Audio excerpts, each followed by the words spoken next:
One of the most common questions homeowners ask is this: how long should my air conditioner last? And that's a fair question. But age alone rarely tells the full story. Two air conditioners can be the same age and behave completely differently. One might still be running smoothly, the other might be struggling. What matters more than age is how the system behaves over time. Does it cool the house easily, or does it struggle on the hottest days?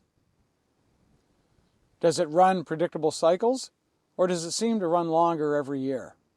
Does it require frequent repairs, or has it been stable? Those patterns often reveal much more than the number of years on the equipment. Because air conditioners usually don't move from perfect to failed overnight. They slowly lose stability.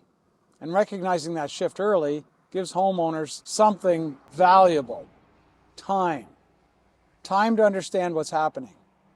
Time to think about options. And time to make decisions calmly, instead of during the hottest week of summer. Stay comfortable and please stay tuned.